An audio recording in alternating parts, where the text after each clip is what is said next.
The freezing wind howled like a wounded animal as Zara clutched her infant daughter tighter to her chest, desperately trying to shield the tiny body from the brutal Colorado winter of 1875. The small fire she'd managed to build flickered precariously, barely offering enough warmth to keep them alive through another night in the abandoned hunting cabin she'd stumbled upon 2 days ago. "Just a little longer, Lily," Zara whispered, her cracked lips brushing against her daughter's forehead. "Mama will figure something out." Her voice caught on the lie. There was nothing to figure out. Her husband was dead, buried in a shallow grave outside Silverton after typhoid had taken him 3 weeks prior. Their wagon had been stolen while she grieved, leaving her with nothing but the clothes on her back, her wedding ring, and her 3-month-old daughter. The cabin door suddenly rattled against its frame, the sound nearly drowned by the howling wind. Zara stiffened, instinctively curling her body around Lily. The door shuddered again before bursting open, revealing a towering silhouette backlit by the swirling snow. "Hello?" a deep voice called out. "Anybody in here?" Zara pressed herself against the wall, searching frantically for anything she could use as a weapon. The man stepped forward, snow falling from his broad shoulders. As the firelight caught his features, she saw a face weathered by sun and wind, dark beard flecked with ice, and eyes that widened in surprise at the sight of her. "Madam," he said, removing his hat, "didn't expect to find anyone up here." "Please," Zara said, her voice barely audible. "We have nothing worth taking." The man's expression softened as his gaze fell on the bundle in her arms. "I ain't here to take anything, madam." He hesitated, then gestured toward the door. "Got my horse outside. Was hoping to wait out the storm." He looked at the meager fire, then back at the mother and child huddled against the wall. "There's room for both of you if you'd like. My camp's not far. Got a proper tent, supplies. Be warmer than here." Zara stared at the stranger, trying to gauge whether his offer meant salvation or further danger. Lily whimpered, and the decision was made. They wouldn't survive another night in this cabin. "I'm Zara," she said, rising unsteadily to her feet. "This is Lily." "Pleased to meet you both," he said, a gentle smile crossing his face. "Name's Dare Blackwood. Friends call me Dare." The howling wind momentarily intensified as Dare stepped toward the fire, removing his gloves to warm his hands. "Storm's getting worse. We should move quickly." Zara nodded, bundling Lily more securely in the threadbare blanket. "I don't have much to pack." "Just yourselves is fine," Dare said, retrieving a heavy wool coat from his pack and holding it out to her. "Take this. It'll keep you both warmer than what you've got." The coat smelled of leather, smoke, and horses, unfamiliar but not unpleasant. Zara slipped it on, surprised by its weight and immediate warmth. "Thank you," she murmured, following him to the door. Outside, a massive black horse stood patiently, its breath forming clouds in the frigid air. "This is Midnight," Dare said, patting the horse's neck. "He's strong enough to carry all of us." He turned to Zara. "May I?" he asked, extending his arms toward Lily. After a moment's hesitation, Zara nodded, allowing him to hold her daughter while she mounted the horse. Once settled, she reached down for Lily, cradling her close as Dare swung up behind them. "Hold tight," he instructed, his arms creating a protective circle around them as he took the reins. "Camp's about 20 minutes from here." The journey through the blizzard was a blur of swirling white and numbing cold. Zara found herself leaning back against Dare's chest, drawing from his seemingly endless supply of warmth. Lily, miraculously, had fallen asleep, lulled by the steady motion of the horse. True to his word, Dare's camp appeared through the snowfall, a sturdy canvas tent nestled among a stand of pines, sheltered from the worst of the wind. A proper fire pit, currently covered by snow, sat before it. "Home, sweet home," Dare said as he helped them dismount. "Let's get you both inside while I tend to Midnight." The tent was surprisingly spacious and, compared to the cabin, luxuriously appointed. A thick bedroll lay beside a small iron stove that radiated blessed heat. Supplies were neatly organized in wooden crates: food, cooking equipment, extra clothing. Zara settled on the bedroll, finally allowing herself to unwrap Lily. The baby's cheeks were pink, her breathing steady. For the first time in days, Zara felt the knot of fear in her chest loosen slightly. Dare entered minutes later, bringing a blast of cold air that was quickly contained as he secured the tent flap. "Midnight's settled," he said, removing his coat and hat. "He's got a lean-to with enough feed to last the storm." He moved to the stove, adding another small log before retrieving a pot. "Hope you don't mind coffee. It's not fancy, but it's hot." "Coffee sounds miraculous," Zara admitted, realizing she couldn't remember her last proper meal or drink. While the water heated, Dare kept a respectful distance, sitting cross-legged on the opposite side of the tent. "If you don't mind my asking, how'd you end up in that cabin with a little one?" Zara hesitated, then decided truth was the only currency she had to offer in exchange for his kindness. She told him about her husband Thomas, their journey west from Pennsylvania, seeking silver in the mines, the fever that had taken him, and the theft that had left her stranded. "I was trying to make it to Durango," she finished. "Thomas had a cousin there. The storm caught me on the trail, and I found the cabin." Dare listened without interruption, his expression grave. When she finished, he poured coffee into 2 tin cups, adding a generous spoonful of sugar to hers before passing it over. "I'm sorry for your loss, Mrs. Sheffield," she supplied. "But please, just Zara." "Zara, then." He sipped his coffee. "Durango's still a good 40 miles south. Not a journey to attempt in winter, especially with a child." "I have nowhere else to go," she said simply. Dare nodded, his eyes thoughtful. "I've got a small spread about 5 miles east of here. Nothing fancy cabin, barn, some cattle. I was heading back when the storm hit." He hesitated. "You'd be welcome to winter there. Come spring, I could take you to Durango myself." Zara stared at him over the rim of her cup. "Why would you do that for strangers?" Dare's gaze dropped to the stove. "Because someone once did something similar for me, when I needed it most." He looked up, meeting her eyes. "And because no one should be alone out here, especially not with a little one depending on them." The honesty in his voice made something shift inside Zara, the first stirring of hope she'd felt since burying Thomas. "I don't want charity," she said quietly. "Not offering charity. Offering shelter and safe passage when the time is right." He smiled slightly. "I could use the help around the place, truth be told. Winter's a quiet time, but there's always work." Lily stirred then, making small sounds that Zara recognized as hunger. "I need to feed her," she said, suddenly self-conscious. "Of course."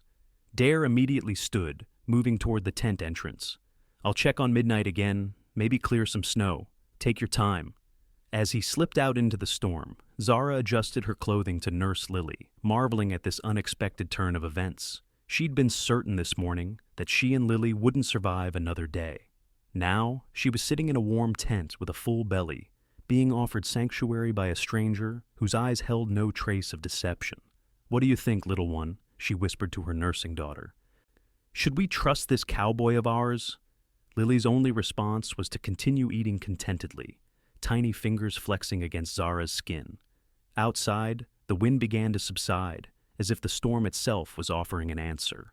When Dare returned nearly an hour later, his beard and coat crusted with fresh snow, Zara had made her decision. "We'll accept your offer," she said as he shook off the snow. "Until spring, and I'll work for our keep." Dare's smile transformed his face, softening the weathered lines around his eyes. "Good. That's real good." He hung his coat on a makeshift hook. "Storm's passing. We can head for the ranch tomorrow."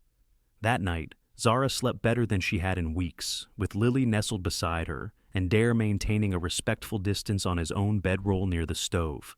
Despite her grief and uncertainty, a fragile sense of safety enveloped her as she drifted to sleep, listening to the steady breathing of the man who had offered room for both her and her daughter when they needed it most. Morning broke clear and blindingly bright. The world transformed into a glittering white expanse. After a breakfast of hardtack, dried apples, and more coffee, Dare efficiently broke camp while Zara prepared Lily for the journey. "It's about 2 hours' ride," he explained as he secured their supplies on Midnight. "Might be slow going through the drifts, but we'll make it before midday." The ride was surprisingly pleasant in the calm after the storm. Dare pointed out landmarks as they traveled a rock formation that resembled a bear, the distant peaks of mountains with names like Silver Heels and Princeton, a frozen creek that would be teeming with trout come spring. "There it is," he finally said, pointing toward a distant plume of smoke rising against the blue sky. Not much, but it's home. As they drew closer, Zara could make out a sturdy log cabin with a stone chimney, a large barn, and several outbuildings, all nestled in a small valley protected by hills on three sides. A herd of cattle, dark specks against the snow, grazed in a field to the east. "How many cattle do you have?" she asked, genuinely curious about the operation her benefactor ran. "About 60 head, small compared to some spreads, but enough for one man." He guided Midnight toward the cabin. "Started with just 5 when I claimed this land 7 years back." "You built all this yourself?"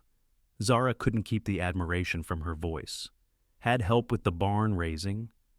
"Neighbors from 20 miles around came." There was pride in his voice. "Cabin I did mostly alone, added to it each year." The cabin, when they finally reached it, was larger than it had appeared from a distance.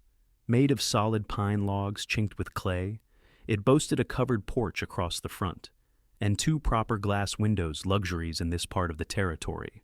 Dare helped them dismount before leading Midnight toward the barn. "Go on inside," he called over his shoulder. "Door's not locked. Fire should still be banked from yesterday." Zara pushed open the heavy wooden door, stepping into a home that instantly challenged her expectations. The main room was spacious and meticulously clean. A stone fireplace dominated one wall, its hearth swept, and a small fire indeed still glowing. A solid table with 4 chairs sat beneath one window, while a rocking chair and a handmade sofa, covered in what appeared to be bear fur, occupied the space before the fire. Bookshelves lined one wall, actual bookshelves filled with leather-bound volumes. A door on the far wall presumably led to a bedroom, while a ladder against another wall suggested a loft space above. "It's not much," Dare said behind her, startling Zara from her inspection. "But it keeps the cold out." "It's wonderful," she said honestly. "I wasn't expecting—" "Books?" He smiled, moving past her to stoke the fire. "Or cleanliness?" "Either," she admitted. "Both. Man can be a rancher and still appreciate Milton." He added several logs to the fire. "Bedroom's through there. It's yours while you're here." "I couldn't possibly take your bed," Zara protested. "You're not. I sleep in the loft." He gestured toward the ladder. "Been that way since I built the place. Room was meant for—" He trailed off, then shrugged. "Anyway, it's yours now. Has its own small stove, so you and Lily will stay warm." Zara wanted to press about what or who the room had been meant for, but something in Dare's expression stopped her. Instead, she followed as he showed her the bedroom, a cozy space with a proper bed frame supporting a straw mattress covered in clean linens and warm quilts. "There's a washroom off the back porch," he continued. "Cold water pump inside, but I haul hot water from the kitchen for bathing. Outhouse is 50 yards behind. Path should be clear enough." Lily began to fuss, and Zara bounced her gently. "Thank you, Dare. This is more than I could have hoped for." He nodded, suddenly looking uncomfortable with her gratitude. "I'll bring your things in, then see to Midnight. Make yourself at home." The first few days at Dare's ranch established a rhythm that was both comforting and strange for Zara. Dare rose before dawn to tend to the cattle and other chores, returning for breakfast, which Zara insisted on preparing. Their meals were simple, but nourishing cornmeal mush, salt pork, biscuits made from the surprising variety of supplies Dare kept stocked.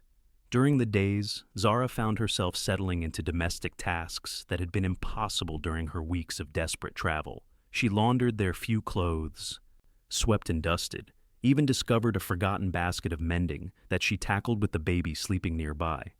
Dare never mentioned the improvements to his home, but she caught him running his hand appreciatively over a shirt she'd mended, or pausing to inhale the scent of fresh bread. In the evenings, he would often read aloud from one of his books while Zara sewed or nursed Lily. His voice, deep and expressive, made the words of Dickens, Twain, and Shakespeare come alive in the firelit cabin. A week after their arrival, Zara was hanging laundry on a line Dare had strung in the cabin when she noticed a small trunk pushed far under the bed in the bedroom. Curiosity and a practical need to clean thoroughly led her to pull it out. It wasn't locked, and after a moment's hesitation, she lifted the lid. Inside were women's things, a hairbrush with a few strands of auburn hair still caught in the bristles, a faded daguerreotype of a young woman with a serious expression, a small collection of handkerchiefs embroidered with the initials E.B. Most telling was a carefully folded christening gown, yellowed with age, tucked beneath everything else. Her name was Emma. Zara gasped, nearly dropping the gown as she turned to find Dare standing in the doorway, his expression unreadable. "I'm so sorry," she stammered. "I was cleaning and it's all right." He moved into the room, gently taking the gown from her hands and refolding it. "Been a long time since I've looked at these things." Zara waited, sensing there was more he wanted to say. "She was my wife." He placed the gown back in the trunk. "We came out here together, just the two of us, full of dreams about building a cattle empire." A sad smile crossed his face. "Emma was tougher than me in a lot of ways. Never complained about the hardships." "What happened to her?" Zara asked softly. "Childbirth." The word fell between them like a stone. 3 years ago, baby came early, no doctor within 50 miles. He closed the trunk with careful hands. "Lost them both." "The room was for your child," Zara realized aloud. Dare nodded. "Emma was so sure it was going to be a girl, had the whole room planned out." He stood, lifting the trunk to return it to its place under the bed. "Never had the heart to change anything." "And now we're sleeping in her room," Zara said, horrified. "Dare, we can move to the loft." "No," his voice was firm. "Emma would have wanted it this way. She always said spaces were meant to be lived in, not preserved like museums." He looked at Lily, sleeping peacefully in a makeshift cradle Dare had constructed from a drawer. "She would have liked seeing a baby here." That night, after Lily was asleep and the dishes from supper washed and put away, Dare retrieved a bottle from a cabinet Zara hadn't explored. "Whiskey," he explained, holding it up. "Not something I indulge in often, but tonight feels like an occasion." "What are we celebrating?" Zara asked, accepting the small glass he poured for her. "Not celebrating." "Remembering?" He raised his glass slightly. "To Emma, who would have been 30 years old today." Zara touched her glass to his. "To Emma." The whiskey burned pleasantly as she sipped it, watching Dare over the rim of her glass. He was a handsome man, she realized, not in the conventional way her husband had been, with his smooth features and easy smile, but in a more substantial manner. Dare's face told stories of hardship and perseverance, of grief endured and strength maintained. "Tell me about her," Zara said, "if you want to." Dare studied his whiskey for a long moment before beginning. "She was from Boston originally. Father was a shipping merchant. She was educated, cultured, could play piano beautifully." He smiled at some private memory. "Met her in Denver. I was delivering cattle. She was visiting relatives. She wore a blue dress the color of cornflowers, and when she laughed, I swear the whole street turned to look." As the night deepened, Dare shared more stories of Emma, their courtship, their journey west, their dreams for the ranch. In return, Zara told him about Thomas, their life in Pennsylvania, how they'd met at a church social where he'd spilled punch on her new dress and spent the next month bringing her wildflowers in apology. "Sounds like a good man," Dare said when she finished. "He was." Zara traced the rim of her empty glass. "Not perfect stubborn as they come, and terrible with money, but good, kind." "To good people who leave too soon," Dare said, refilling their glasses one last time. Later, as Zara prepared for bed, she realized the evening had been the first time since Thomas's death that remembering him had brought more comfort than pain. Something about sharing his memory with someone who truly understood loss had lightened the burden of her grief, if only slightly. The days continued to pass, each one bringing small but meaningful changes to life at the ranch. Dare built a proper cradle for Lily, carving delicate flowers into the headboard that he claimed were just simple whittling, despite their obvious artistry. Zara sewed curtains for the windows from fabric she found in Dare's storeroom, brightening the cabin's interior. January gave way to February, bringing slightly longer days but no reduction in the snow and ice that blanketed the landscape. One morning, after Dare had departed for his usual chores, Zara found herself humming as she kneaded bread dough, Lily watching from her cradle. The realization that she was, if not happy, at least content in this unexpected sanctuary gave her pause. What would happen when spring came? Dare had promised to take them to Durango, to Thomas's cousin, whom she barely knew. The thought no longer held the urgency it once had. Here, she and Lily were safe, warm, fed. Here, there was Dare, whose quiet strength and unexpected gentleness had become as essential to her days as breathing. The door burst open, interrupting her thoughts. Dare entered in a flurry of cold air, his expression tight with concern. "Need to ride to the Hendersons' place," he said, already moving to collect supplies. Word came their boy's taken sick. Doc Carter's snowed in at Prairie Junction, and they're asking for help. "What's wrong with the boy?" Zara asked, immediately moving to help gather what might be needed. "Fever, cough." Sarah Henderson's worried it might be pneumonia. He pulled a wooden box from a high shelf. "This is my medical kit. Emma insisted we keep it stocked. She had some training from her father's physician back east." Zara opened the box to find an impressive array of tinctures, bandages, and basic medical instruments. "I had some nursing experience during the war," she said. "My father's home was used as a hospital for a time." Dare paused in his preparations. "Would you be willing to come? The ride's rough, but Sarah might appreciate another woman's help, especially one with experience." "Of course." Zara glanced at Lily. "We'll need to bundle her well." "I've got just the thing." Dare disappeared into the storeroom, returning with what appeared to be a small fur-lined pouch. "Emma made this for trading with the Ute women. They carry their babies this way, secured against their bodies. Should keep Lily warm against you for the ride."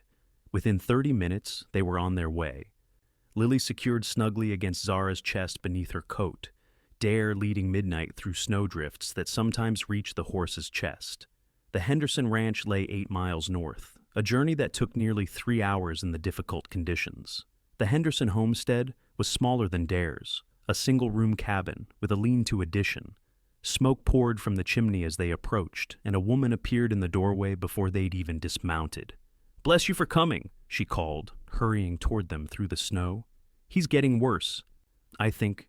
Sarah Henderson was a thin woman with prematurely gray hair and eyes shadowed by exhaustion. She led them inside, where a boy of about 10 lay on a bed in the corner, his face flushed with fever. "This is Zara Sheffield," Dare introduced. "She has nursing experience."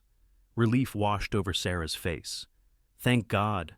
I've been beside myself with worry. My husband's gone to try reaching the doctor again, but with the pass blocked." Zara handed Lily to Dare and moved immediately to the boy's side, placing a gentle hand on his forehead. "He's burning up. How long has he been like this?" 3 days with the fever. Cough started yesterday." Sarah wrung her hands. "I've been giving him willow bark tea, but it doesn't seem to help much." "You did right," Zara assured her, already opening the medical kit. "Let's see what else we can do." The next several hours passed in a blur of activity. Zara prepared a mustard plaster for the boy's chest to ease his breathing, administered fever-reducing tinctures from Dare's kit, and showed Sarah how to properly position her son to help drain the fluid from his lungs. Dare, meanwhile, kept Lily contented, chopped wood for the fire, and melted snow for fresh water. By evening, the boy's fever had broken, and his breathing, while still labored, no longer carried the frightening rattle that had so alarmed his mother. Sarah, finally convinced her son would survive the night, succumbed to exhaustion and fell asleep in a chair beside the bed. "You were amazing," Dare said quietly as he and Zara sat by the fire, Lily sleeping peacefully between them. "The way you knew exactly what to do." Zara shook her head. "I just remembered what the doctors taught us during the war. Sarah had already done most of the right things." Still, Dare's eyes reflected the firelight. "You saved that boy's life today." "We both did," she corrected him. "I couldn't have made the journey without you."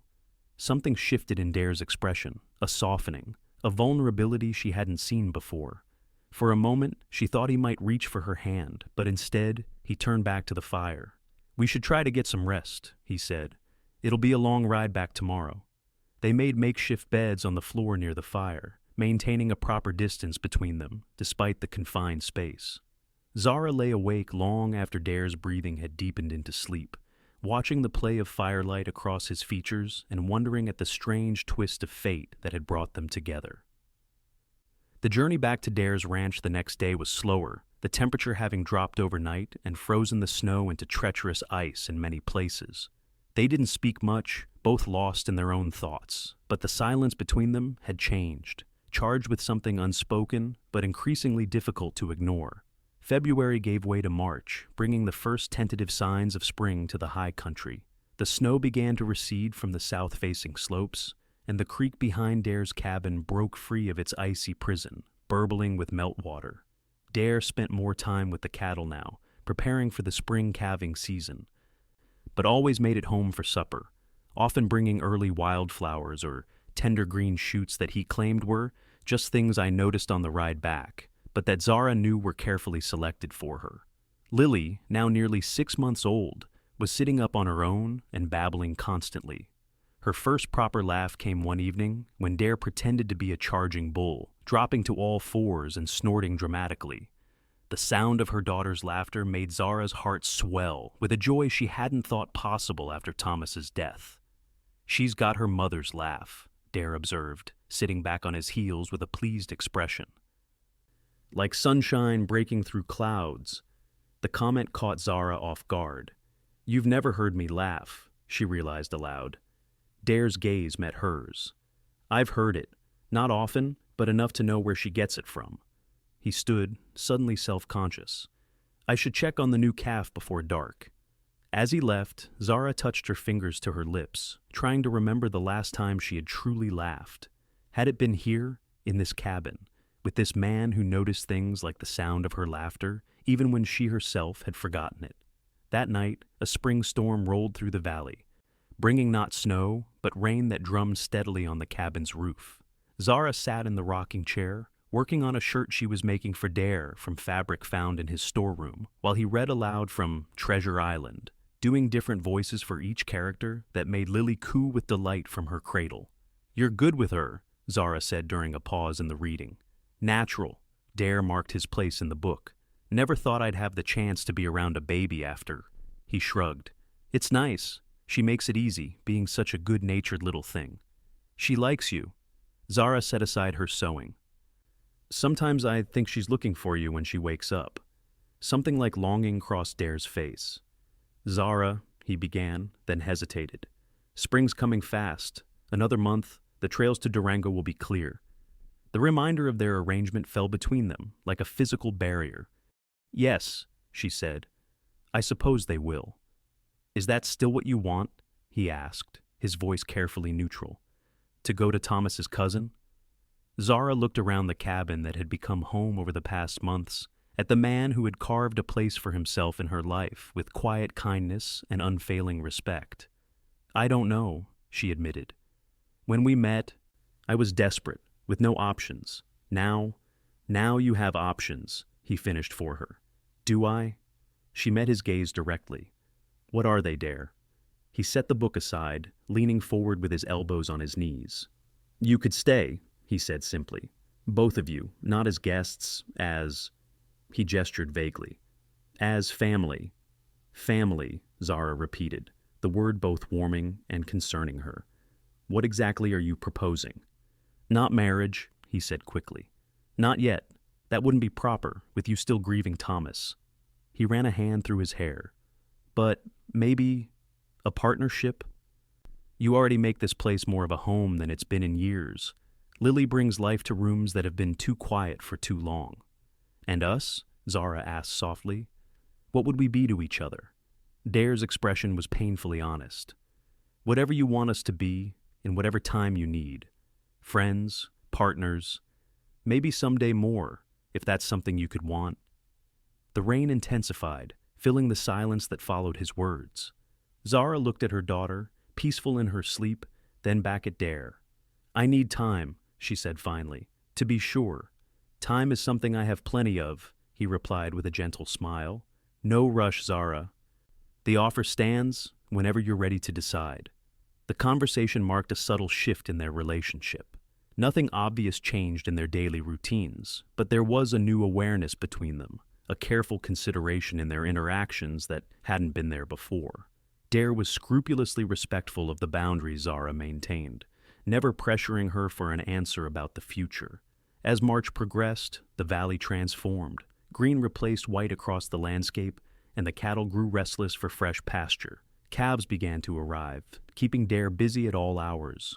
Often, Zara would wrap Lily warmly and walk out to the fields to bring him lunch, watching as he tended to his growing herd with patient expertise.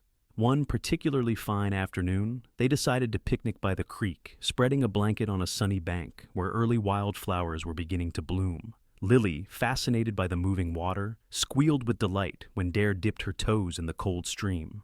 "She's fearless?" he laughed, cradling her tiny feet in his large hands to warm them. "Going to be a handful when she starts walking." "She already is," Zara said, smiling at her daughter's antics. "I can barely keep up with her now that she's rolling everywhere." They ate the simple meal Zara had packed: cold biscuits, jerky, early greens gathered from sunny spots, and talked easily about everything and nothing. It was the most relaxed Zara had felt in Dare's company since his proposition.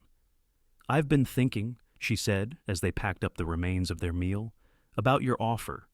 Dare went still, giving her his full attention. "And I think," she took a deep breath, "I think staying would be good for Lily. She deserves a stable home, someone besides just me to depend on." "And what about what you deserve?" Dare asked, his voice gentle.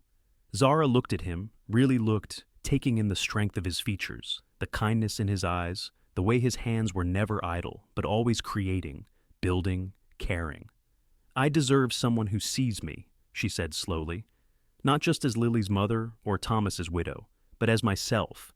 Someone who notices when I laugh, even when it's rare." She reached out, touching his weathered hand lightly. "I think maybe that's you, Dare." He turned his hand to clasp hers, his grip warm and steady. "I'd like the chance to be that person," he said, "for as long as you'll let me." The moment stretched between them, full of possibility. Then Lily let out an indignant squawk, breaking the tension as they both laughed. "Always knows when a moment's getting too serious," Dare said, scooping her up. "Smart girl." As they walked back to the cabin, Dare carrying Lily on his shoulders, Zara allowed herself to imagine a future here, more children perhaps. A garden expanded beyond the small plot, already starting behind the cabin, years of meals and conversations by the fire. It was different from the future she'd planned with Thomas, but no less valuable for that difference. That evening, after Lily was asleep, Zara found Dare on the porch, whittling what appeared to be a small horse. "For Lily," he explained when she joined him. "Thought she might like a toy." "She'll love it." Zara sat beside him on the bench he'd built the previous week. "I've made my decision." Dare set aside his carving, giving her his full attention. "We'll stay," she said. "Through the summer at least. See how things develop between us." The smile that spread across his face was like sunrise. "That's all I can ask for," he said. "A chance." "There's something else." Zara twisted her hands in her lap. "I still wear Thomas's ring. I'm not ready to take it off yet." "I wouldn't ask you to," Dare assured her. "Your history with him is part of who you are, part of Lily. I'd never want to erase that." Relief washed through her. "Thank you for understanding. We've both loved and lost, Zara. Those experiences shape us." He reached for her hand, holding it gently. "I'm not asking to replace what you had with Thomas, just hoping to build something new in its own time." On an impulse, Zara leaned forward and pressed a soft kiss to his cheek. "Good night, Dare," she whispered, rising to go inside. "Good night, Zara," he replied, his voice husky with emotion.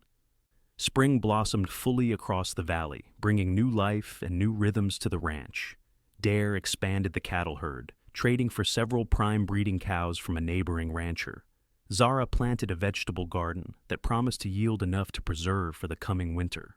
Lily grew stronger daily, pulling herself up on furniture and babbling what sometimes sounded suspiciously like "Dare" when he entered a room. Their relationship evolved naturally, neither rushing nor resisting the growing closeness between them.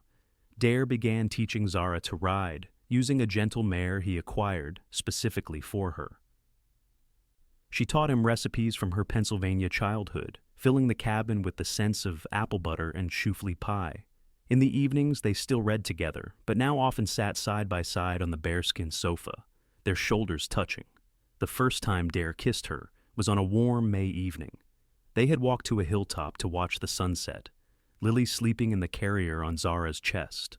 The valley spread before them, golden in the fading light, the cabin a small haven in the distance. "Beautiful," Zara murmured, gazing at the landscape. "Yes," Dare agreed, though when she turned, she found him looking not at the sunset, but at her. The moment stretched between them, charged with unspoken feeling. Then, slowly, he leaned forward, giving her every chance to pull away. She didn't. His lips met hers, gentle and questioning at first, then with growing certainty as she responded. It was different from Thomas's kisses, not better or worse, simply different, like comparing sunshine to starlight. When they finally separated, Zara found herself breathless, her free hand clutching Dare's shirt. "I've wanted to do that for months," he admitted, his forehead resting against hers. "What took you so long?" she asked, surprising herself with her boldness. His laugh was low and warm, waiting for the right moment, for you to be ready. "I'm ready," she whispered, and this time she was the one who initiated the kiss. Summer arrived in a blaze of wildflowers and long, golden days. Zara's original deadline for deciding about Durango came and went without discussion. They both knew she had made her choice to stay. Life settled into a new pattern, one built around their growing feelings for each other and their shared care of Lily, who took her first proper steps one July morning, toddling determinedly from Zara's arms to Dare's waiting hands. "Look at you, little lady," Dare exclaimed, sweeping her up into the air as she giggled. "Strongest girl in the territory." Zara watched them, her heart full to bursting. "She loves you," she said simply. Dare's gaze met hers over Lily's dark curls. "And I love her," he replied, "as if she were my own." The words hung in the air between them, weighted with meaning. That night, after Lily was asleep, Zara took off Thomas's wedding ring for the first time since his death, placing it carefully in a small wooden box Dare had carved for her. "Are you sure?" he asked when she showed him. "I'll always love him," she said honestly. "He gave me Lily, and for that alone, I'll be eternally grateful. But my heart has room for new love now." She took Dare's hand. "It has room for you." August brought the county fair in the nearest town, a 3-day journey that they undertook with excitement. Dare entered 2 of his finest calves in the livestock competition, while Zara submitted her preserved peaches and a quilt she had pieced together during the winter evenings. The fair was a riot of color, sound, and humanity after their relative isolation at the ranch. Lily, now 10 months old, was wide-eyed at the spectacle, especially the band that played in the town square each evening. They danced under the stars. Dare surprisingly graceful, despite his usual utilitarian movements. Zara laughing as he twirled her between the other couples. It was during the fair that they first presented themselves as a family to the outside world. Introductions were made simply, "This is Zara and Lily," with no explanations offered about their arrangement. If people gossiped about the widow and the rancher, it didn't reach their ears, or perhaps they were simply past caring about others' opinions. On their final evening at the fair, after Dare's calf had won second prize and Zara's peaches had earned a blue ribbon, they sat on a blanket watching fireworks explode over the town. "Marry me," Dare said suddenly, the words almost lost in the boom of a particularly large explosion. Zara turned to him, Lily sleeping against her shoulder. "What did you say?" "Marry me," he repeated, taking her free hand. "I know it hasn't been that long, but I love you, Zara. I love Lily. I want us to be a proper family." Tears welled in Zara's eyes, reflecting the colored lights bursting overhead. "Yes," she whispered. "Yes, I'll marry you." They were wed 2 weeks later in the small church 20 miles from the ranch, with only the minister, his wife, and a handful of neighboring ranchers as witnesses. Lily, dressed in a new gown Zara had sewn for the occasion, sat contentedly on the lap of Sarah Henderson, whose son had fully recovered from his illness and now played happily with the other children outside. Zara wore a simple dress of sky blue cotton, her hair adorned with wildflowers Dare had gathered that morning. Dare, looking almost uncomfortable in his best shirt and newly purchased vest, couldn't take his eyes off her as she walked toward him down the short aisle. The ceremony was brief but meaningful, the couple exchanging vows they had written themselves. Dare promised to cherish both Zara and Lily, to be a father to the child in every way that mattered. Zara promised to build a new life without forgetting the old, to blend past and present into a future filled with love. When the minister pronounced them husband and wife, Dare's kiss was tender but certain, a promise of nights to come. The small congregation cheered, and Lily, picking up on the excitement, clapped her tiny hands in delight. The celebration afterward was held at their ranch, the neighbors bringing food and drink to share. As evening fell, someone produced a fiddle, and impromptu dancing began on the packed earth of the yard. Dare and Zara's first dance as husband and wife was witnessed by stars and friends alike, their movements in perfect harmony despite having never practiced. Later, after the guests had departed and Lily was deeply asleep in her cradle, now moved to the small room that would become her own, Dare and Zara stood on the porch of their cabin, his arm around her waist. "Happy?" he asked, pressing a kiss to her temple. "Beyond what I thought possible a year ago," she answered honestly. "When Thomas died, I thought my chance at happiness died with him. And now?" She turned in his arms, looking up at the man who had offered room for her and her baby when they needed it most, who had given them not just shelter, but a home, not just safety, but love. "Now I know that hearts can heal," she said. "That love doesn't have to be a once-in-a-lifetime gift." Dare's arms tightened around her.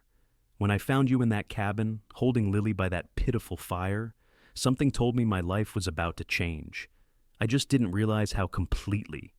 They stood together in the moonlight, the sounds of the night surrounding them, crickets chirping, cattle lowing softly in the distance, the gentle rustle of wind through the pines. Somewhere in the cabin, Lily made a soft sound in her sleep, secure in the knowledge that she was loved, protected, home. "Come to bed, wife," Dare whispered finally, his voice thick with emotion and desire. "Lead the way, husband," Zara replied, taking his hand and following him inside, toward their future together. Autumn painted the valley in golds and crimsons, the aspen trees shimmering like coins in the breeze. Dare and Zara settled into married life with surprising ease, their previous months of living together having established patterns that worked for them both. The only real change was the sharing of a bed, an intimacy that deepened their connection in ways both expected and surprising. Lily thrived under their combined care, growing stronger and more adventurous by the day. She began forming words beyond mama and dare, stringing together simple phrases that delighted her parents. Her first proper sentence, "Lily help cows," came during the fall roundup, when Dare took her to watch the cattle being moved to winter pasture. "She's got ranching in her blood already," Dare laughed, setting her on the saddle in front of him as they rode alongside the herd. "Thomas would be pleased," Zara said without thinking, then bit her lip, uncertain how Dare would respond to the mention of her first husband. Dare nodded thoughtfully. "I think he would be. A father wants his child to be happy, safe, loved. She's all those things." The easy acceptance of Thomas's place in their history was one of the many things Zara loved about Dare. He never seemed threatened by her memories, never tried to replace or diminish what had come before. Instead, he helped her preserve those memories for Lily, encouraging Zara to tell stories about Thomas so their daughter would know the man who had given her life. Winter returned to the high country, but this year brought none of the fear or desperation Zara had felt the previous season. Their cabin was snug, the storerooms filled with preserved food, the woodpile stacked high against the coming cold. On the first real snowfall, Dare took Lily outside to show her how to catch snowflakes on her tongue, her delighted squeals carrying across the silent white landscape. Christmas was a simple but joyous affair. Dare had ridden 3 days to the nearest town to bring back special gifts, a porcelain doll for Lily, a set of hairpins with pearl inlays for Zara, and most precious of all, a proper wedding band to replace the makeshift one he'd fashioned from braided leather for their ceremony. Zara's gifts to him were homemade, but no less meaningful. A quilt stitched in secret during his absences, a new shirt embroidered with his initials, and a book of poetry she'd noticed him admiring at the general store months earlier. They exchanged these tokens before the fire, Lily playing contentedly with scraps of colorful paper, the three of them a perfect picture of domestic happiness. It was that night, after Lily was asleep amid her new treasures, that Zara shared her own special gift with Dare. "I have one more present," she said as they sat before the fire, his arm around her shoulders. "You've given me too much already," he protested. "The quilt alone must have taken weeks." "This one didn't take any work on my part. At least, not yet." She took his hand, guiding it to rest against her still flat stomach. "But it will in about 7 months." Dare went completely still, his eyes widening as understanding dawned. "You're sure?" he whispered. Zara nodded, tears of joy gathering in her eyes. "As sure as I can be. The baby should come in early summer." His reaction was everything she could have hoped for. Wonder, joy, and a touch of healthy fear all mingling in his expression before he pulled her into an embrace so tight she could barely breathe. "A baby," he murmured against her hair. "Our baby."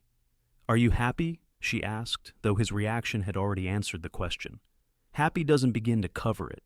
He pulled back to look at her, his eyes suspiciously bright. "Zara, you've given me back everything I thought was lost forever. A family, a future, hope." The pregnancy progressed smoothly through the winter months. Zara, having been through childbirth once before, recognized the changes in her body with a mixture of anticipation and calm acceptance. Dare, on the other hand, oscillated between excited planning and anxious hovering, reading every book on childbirth and infant care he could get his hands on. "You do realize I've done this before?" Zara teased one evening, as he insisted on building up the fire, because he'd read that pregnant women needed extra warmth. "I haven't," he replied simply. "And last time, you didn't have me to help." The reminder of her previous circumstances alone, and grieving in a strange place, sobered her. "You're right," she acknowledged. "And I'm grateful every day that this time is different." As winter reluctantly released its grip on the valley, giving way to the tentative green of early spring, Zara's body rounded with new life. Lily, now nearly 18 months old and talking in complete sentences, patted her mother's growing belly with gentle hands. "Baby in there," she would announce seriously to anyone who would listen, including the bemused cattle when Dare took her on his rounds. April brought a surprise visitor to the ranch, Thomas's cousin Robert, who had finally received Zara's letter sent nearly a year earlier and had made the journey from Durango to find her. "I feared the worst when you never arrived," he explained as they sat around the dinner table. "The letter only reached me 2 months ago. It had been sitting at the old post office after they built the new one." Robert was a kind-faced man in his 40s, clearly relieved to find Zara not only alive, but thriving. He spent 3 days with them, getting to know Lily and sharing stories of Thomas's childhood that even Zara hadn't heard. On his final evening, as they sat on the porch watching the sunset, Robert turned to Zara with a serious expression. "Thomas would be pleased, you know, seeing you happy, seeing Lily with a good father." "I've wondered about that," Zara admitted, "if he would think I'd forgotten him too quickly." Robert shook his head. "He wasn't that kind of man. He loved you enough to want your happiness above all else." He glanced through the window to where Dare was reading to Lily by the fire. "You've found a good man, different from Thomas, but good in his own way." "They're more alike than you might think," Zara said softly. "Both kind, both determined, both willing to take chances for the people they love." When Robert departed the next morning, he left with promises to visit again, perhaps when the new baby arrived. His brief stay had been an unexpected gift, a connection to Thomas that strengthened rather than threatened her life with Dare. May brought wildflowers carpeting the valley and the first calves of the season. Zara's pregnancy had reached the stage where movement was becoming difficult, her belly now a prominent dome beneath her dresses. Dare insisted on hiring Sarah Henderson's oldest daughter to help with household chores, despite Zara's protests that she was perfectly capable. "Humor me," he said, kissing her forehead. "It makes me feel useful when there's so little I can do to help with what you're going through." The truth was, she was grateful for the assistance. The last months of pregnancy in the summer heat were more challenging than she remembered, though perhaps that had more to do with chasing after an active toddler than with the pregnancy itself. June arrived with blazing heat and afternoon thunderstorms that cooled the air momentarily before the sun returned with renewed vigor. Zara's time grew near, and Dare arranged for the doctor from Prairie Junction to stay in the area, paying him a considerable sum to remain within easy riding distance of the ranch. "I won't take chances," he said firmly when Zara suggested it was an unnecessary expense. "Not with you, not with our child." The baby, apparently impatient to join the family, decided not to wait for the doctor's scheduled visit. Zara's labor began in the early hours of a perfect summer morning, the pain waking her from a sound sleep. "Dare," she whispered, touching his shoulder. "It's time." The next hours were a blur of activity. Dare sent a ranch hand galloping for the doctor, while Sarah Henderson, summoned by another messenger, arrived to help with the birth and to look after Lily. The labor progressed too quickly for the doctor to arrive in time. "The baby's coming now," Zara gasped as another contraction seized her. "Sarah, you'll have to deliver it." Sarah, mother of 5 herself, nodded calmly. "Wouldn't be the first time I've brought a baby into the world. Dare, we need more hot water and clean linens." Dare, pale but composed, followed instructions without question, his concern for Zara evident in every look and touch. When he wasn't fetching supplies, he sat beside her, letting her crush his hand during contractions, murmuring encouragement and love. The birth, when it finally came, was swift and uncomplicated. The baby, a boy with a shock of dark hair and lungs that worked perfectly from the first breath, slid into Sarah's waiting hands just as dawn broke over the valley. "A son," Sarah announced, quickly wrapping the squalling infant in a clean blanket. A fine, strong boy. Dare's face, when Sarah placed the baby in his arms, held such wonder that Zara felt tears spring to her eyes. He stared down at his son, seemingly unable to comprehend the miracle he was holding. "He's perfect," he whispered, moving to Zara's side so she could see their child. "Look what we made, Zara. Look what your body did." Zara reached out to touch the baby's cheek, overwhelmed by love for this new life, and for the man who had helped create it. "He needs a name," she said softly. Dare nodded, his eyes never leaving his son's face. "I was thinking maybe Thomas," he said, "if that would be all right with you. Thomas Darius Blackwood." Fresh tears spilled down Zara's cheeks at the gesture, this ultimate acceptance of her past as part of their shared future. "It's perfect," she agreed. "Absolutely perfect." The doctor arrived an hour later, pronounced mother and baby in excellent health, and joined the family for a celebratory breakfast. Lily, initially uncertain about the small, noisy creature who had appeared overnight, quickly appointed herself official protector, insisting on helping with every aspect of the baby's care. "Gentle Lily," Zara reminded her as she peered intently at her brother. "He's very new." "Baby Tommy," Lily declared, bestowing a surprisingly gentle kiss on the infant's forehead before returning to her toys. That evening, with Tommy sleeping in his cradle and Lily finally exhausted after a day of excitement, Dare and Zara sat on the porch swing he had built the previous autumn. The valley stretched before them, bathed in the golden light of sunset, the cattle grazing peacefully in the distance. "I never thought I could be this happy again," Dare said, his arm around Zara's shoulders. "After losing Emma and our baby, I was certain that part of my life was over. I felt the same after Thomas died," Zara admitted, like the future had been erased, leaving only survival. "And now," she smiled, leaning against his solid warmth, "now I see that life is full of unexpected turns, that endings can become beginnings if you're brave enough to take the chance." She looked up at him. "That sometimes the greatest gifts come in the most unexpected moments." "Like finding a beautiful woman and her baby beside a dying fire in an abandoned cabin?" he asked, his eyes crinkling with the smile she had come to love. "Like a cowboy saying, 'There's room for both of you,' when I thought we had nowhere left to go," she agreed.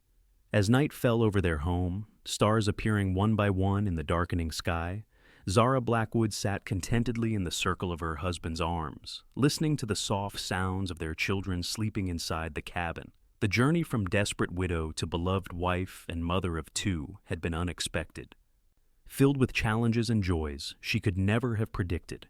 Yet here, in this moment of perfect peace, she knew with absolute certainty that every step, even the painful ones, had led exactly where she was meant to be, not to replace what was lost, but to build something new and equally precious from the foundations of the past. "I love you," Dare whispered against her hair. "You and our children are everything to me." "And you to us," she replied, turning to meet his kiss as the first fireflies of summer began to dance in the twilight. "Always and forever." 2 years later, the Blackwood Ranch had nearly doubled in size. Dare's careful management and strategic purchases of neighboring land had created one of the most prosperous cattle operations in the county. The original cabin had been expanded to include a proper second bedroom for Lily and a nursery for Tommy and his new little sister, Emma Sarah Blackwood, born just 3 months earlier. Zara stood on the porch, watching as Dare taught 3-year-old Lily to ride her own pony, a gentle creature named Buttercup. Tommy toddled alongside, holding the lead rope and occasionally pausing to investigate interesting rocks or insects. From the cradle beside Zara, baby Emma gurgled contentedly, waving tiny fists at the butterflies that danced among the wildflowers Dare had transplanted around the house. "Because they remind me of your smile." Life wasn't perfect. There were still difficult days, disagreements, moments when the past reached out to touch them with shadows of old grief. But these were far outweighed by the joy they had built together, the family they had created from unexpected beginnings. As she watched her husband and older children approaching the house, Zara remembered that cold winter night that had changed everything, the desperation, the fear, the certain knowledge that she and Lily wouldn't survive another day. Then Dare had appeared, offering room for both of them when they needed it most. That simple act of kindness had been the first step on a journey neither of them could have anticipated, leading to a love that had healed them both and created a family bound not just by blood, but by choice, by shared history, by every day they decided to build their lives together. Dare looked up, catching sight of her on the porch, his smile still capable of making her heart skip, even after years together, spread across his face as he lifted Tommy onto his shoulders and took Lily's hand. "Coming in for supper?" Zara called. "I made your favorite. Wouldn't miss it for the world," he replied, starting toward the house that had become the center of their shared universe. "We're coming home." Home, such a simple word for such a profound concept. Not just a place, but a feeling. Not just shelter, but belonging. As her family gathered around her, filling the house with laughter and stories and the beautiful chaos of life being lived fully, Zara knew that all of this had begun with room for a mother and child beside a fire, and the courage to accept what was offered. And in the years that followed, as their children grew and the ranch prospered, as their love deepened with each passing season, Zara and Dare Blackwood never forgot that the greatest journeys often begin with the smallest acts of kindness, and that home is found not in places, but in the hearts of those who love us.